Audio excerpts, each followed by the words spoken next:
Before we jump into today's math problem, let's take a brief moment to relax and focus on our breathing. So sit up straight with your feet planted firmly on the ground, and your hands can be resting on your thighs, either palms facing up or palms facing down, and gently close your eyes. Take a deep inhale through your nose.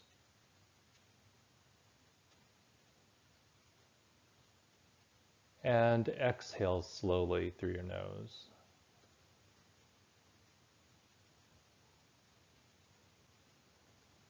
On the next deep inhale through your nose, feel your spine growing tall as you relax your shoulders.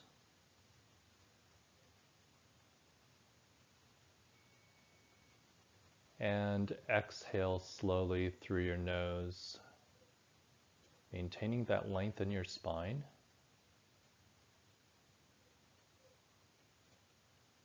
On the next deep inhale, send the breath to any parts of your body that may be feeling tense or tight.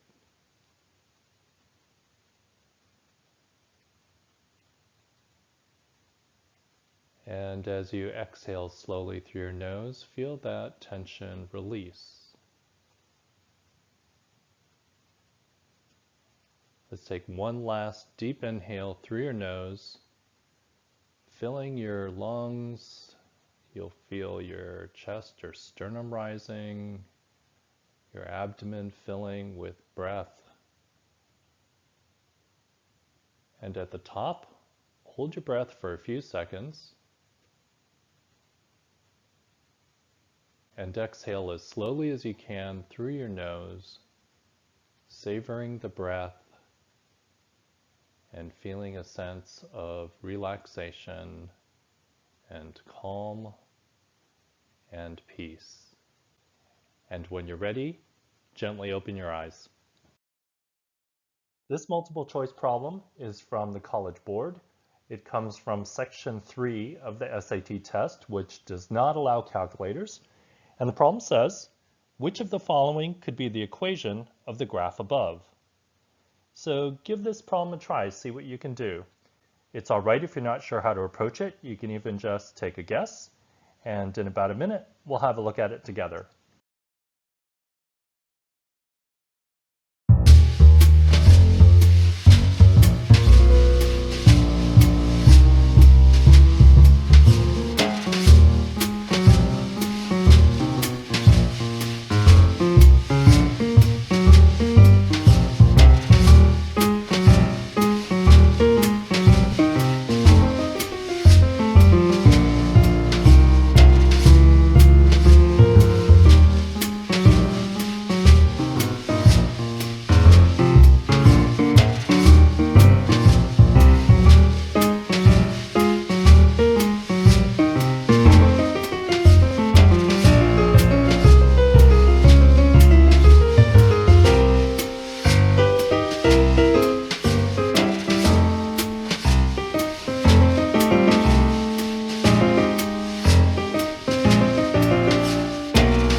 This is a great problem for us to apply the process of elimination strategy, which is such an important approach as a shortcut to multiple choice problems. So let's look at the graph. Recall from Algebra 2 that if the left tail and right tail are pointing in the same direction, so both pointing up or both pointing down, then the function is an even function, which means the exponent on the first term, the term with the highest exponent, is going to be an even numbered exponent. Similarly, if the left tail and the right tail were pointing in opposite directions, like down and up or up and down, then we would have an odd function, which means the term with the highest exponent would have an exponent that was an odd number. So here we have both pointing up, so the function is an even function. So now let's look at our choices. So in A, I have three x's multiplied together. So when I multiply that all out, I'll have x cubed, which is an odd exponent or an odd function, so I can eliminate a.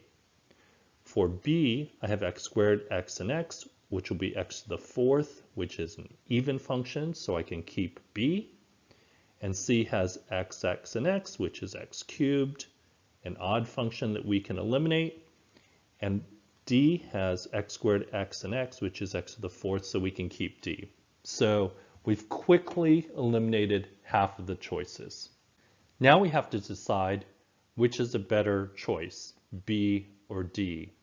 And for this, we're going to look at the places in the graph where it crosses the x-axis, because that'll tell us really good values that need to work in the equation. So here it crosses the origin, which is 0, 0.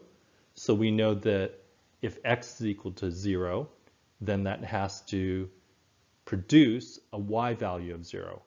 So if we put 0 in for x in the function in b, yeah, that would give me a y value of 0. So we're going to keep b.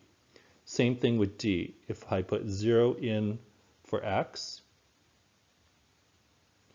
that whole expression is going to equal 0 for y, so I can keep d. All right, so that didn't narrow it down between b and d, but let's keep going. Let's look at this point. This point here is 2, 0. So when x is equal to 2, I should get a y value of 0. Notice that for b, if I put 2 in there, 2 minus 2 is going to give me 0, so that whole expression is going to equal to 0. So b looks good. Let's look at d. If I put 2 in for x there, there, and there, would that whole expression equal to 0? Well, no, it wouldn't, because none of those factors is equal to 0. So we can eliminate d, and at this point, through process of elimination, we know the answer is b. I hope you enjoyed seeing this strategy. It's a reminder that you don't always have to do all of the math and solve a problem completely from start to finish. You can analyze a problem, and based upon the clues or insights that you get, you can eliminate choices, and if there's one that's left, you know that that's going to be the answer. If you have any questions, or if you have any suggestions or requests, please feel free to leave a comment below. I always love hearing your guys' thoughts. If you subscribe to this channel, you'll be notified of new videos as they become available. And I enjoyed working together. I look forward to seeing you next time.